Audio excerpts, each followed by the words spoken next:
Ibintu bikomeje gufata indi ntera kuri Madame Ingabire Victoire Umuhoza. Uyu rero ni umunyapolitiki utavuga rumwe n'ubutegetsi bw'igihugu cy'u Rwanda, ufungiwe mu karere ka Nyarugenge mu murenge wa Mageragere. Nk'ubu amakuru atugeraho aravuga yuko inteko y'u Burayi yasabye ko Madame Ingabire Victoire Umuhoza arekurwa aka kanya. Inteko ishinga amategeko y'ubumwe bw'Uburayi yemeje umwanzuro wo kwamagana urubanza rukomeje mu Rwanda rwa Madame Ingabire Victoire Umuhoza, isaba ko arekurwa aka kanya, ivuga ko rurimo amakosa akomeye cyane nk'uko byanditswe n'ikinyamakuru BBC gahuza imiryango dukesha inkuru.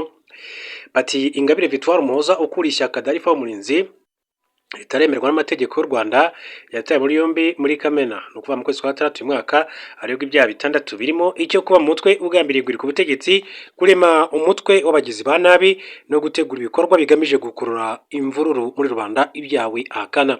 Urukiko rurutse kwanga ubujurire bw'uyu munyapolitiki utavuga rumwe n'ubutegetsi wasabaga kuburana adafunze, ubu akaba afungiye muri gereza. Leta y'u Rwanda yagiye ihakana ibikorwa ishinjwa byo kwibasira abatavuga rumwe n'ubutegetsi, naho ku rubanza rwa Madame Ingabire Victoire Umuhoza ikavuga ko ubutabera bw'u Rwanda busanzwe bwigenga. Ntacyo kugeza ubu iravuga ku byatangajwe n'inteko y'ubumwe bw'Uburayi. Inteko y'ubumwe bw'Uburayi ivuga ko ihangayikishijwe cyane ibikorwa byibasira kandi abanyamakuru, abagize sosiyete sivile ndetse n'abanenga ubutegetsi binyuranyije amategeko mpuzamahanga yo kubahiriza uburenganzira bwa muntu. Mu mwanzuro wayo, iyi nteko yasabye ko Madame Ingabire Victoire Umuhoza n'abafunganywe nawe barimo umunyamakuru Theoneste Nsengimana wafunzwe muri 2021 barekurwa, kandi ibirego baregwa bigakurwaho nta yandi mananiza kuko bazira gukoresha uburenganzira bwabo mu mahoro. Mu itangazo, abagize inteko y'ubumwe bw'Uburayi basabye abategetsi b'u Rwanda gufungura ubwisanzure bw'itangazamakuru n'urubuga rwa politike na demokarasi. Basabye komisiyo y'ubumwe bw'Uburayi gusubiramo inkunga iharimo y'amafaranga ihabwa inzego z'ubutegetsi bw'u Rwanda zifite uruhare mu gufunga binyuranyije amategeko, iyicarubozo n'imanza z'akarengane.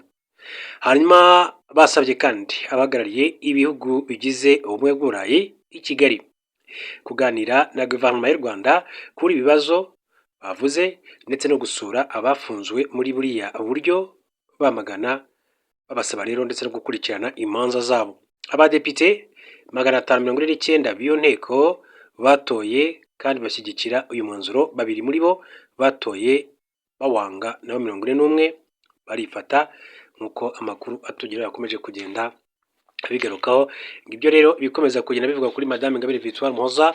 Babwire ko Minisiteri y'Ububanyi n'Amahanga ya Katari yamaganye amagambo yatangajwe na Minisitiri w'Intebe wa Israel avuga ko ibitero bagabye i Doha bisa neza nk'ibyo Leta Zunze Ubumwe za Amerika zagabye, yihimura ku bitero bya Al-Qaeda byayigabweho ku itariki ya 11/2021.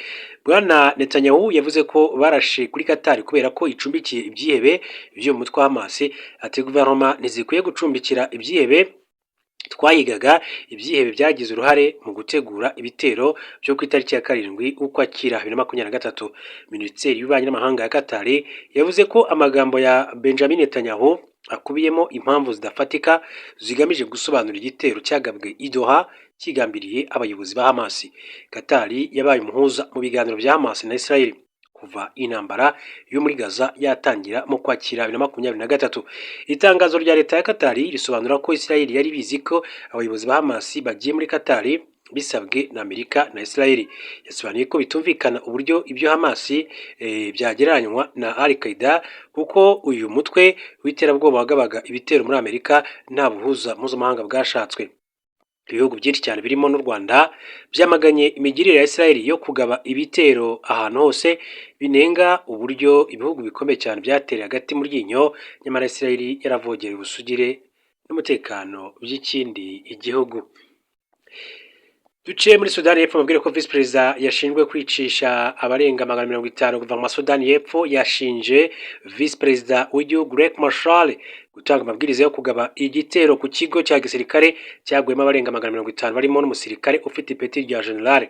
Ni igitero cyagabwe hagati ya tariki ya 3 na 7 Werurwe 2025 n'umutwe witwaje intwaro witwa White Army, kigabwa ku kigo cya gisirikare kiri mu gace ka Nasir mu majyaruguru ashyira uburasirazuba bwa Sudani y'Epfo. Nubwo Sudani y'Epfo itavuga imibare mu buryo bweruye, Bivuga ko icyo gitero cyahitanye abarenga 150 barimo abasirikare n'abasivili bakoraga ibikorwa by'ubutabazi n'umukozi wa Loni wari mu ndege agiye gutabara.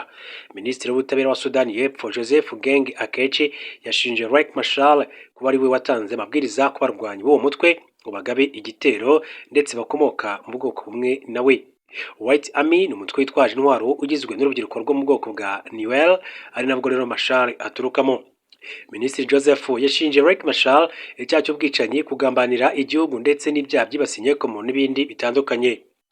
Yagize ati ibyo byaha Vice Perezida ashinjwa birenga ku masezerano y'i Geneve mu Suisse n'amategeko mpuzamahanga y'ubutabazi, birimo gushinyagurira imirambo, guhotera abasivili ndetse no kugaba ibitero ku bakozi batangaga imfashanyo. Nubwo guverinoma ya Sudani y'Epfo yatangaje ibyo, Riek Machar ntiyigeze agezwa imbere y'ubutabera, ahubwo kuva muri Werurwe uyu mwaka nyuma y'icyo gitero afungiwe mu rugo kubera kutumvikana Perezida Salva Kiir kuri icyo gitero n'ibindi bari basanzwe batavugaho rumwe, ariko bikaba nk'imbarutso. Kugeza ubu Riek Machar nubwo afungiwe iwe, ntibiremezwa niba azasimbuzwa ngo hashyirweho undi Vice Perezida, kandi binabaye si Perezida Salva Kiir wagena umusimbura. Amasezerano y'amahoro yasinywe muri 2018 ateganya ko ishyaka CPRM Machar akomokamo ariyo ritanga umusimbura ku mwanya wa Vice Perezida aho kugenwa na Perezida uriho.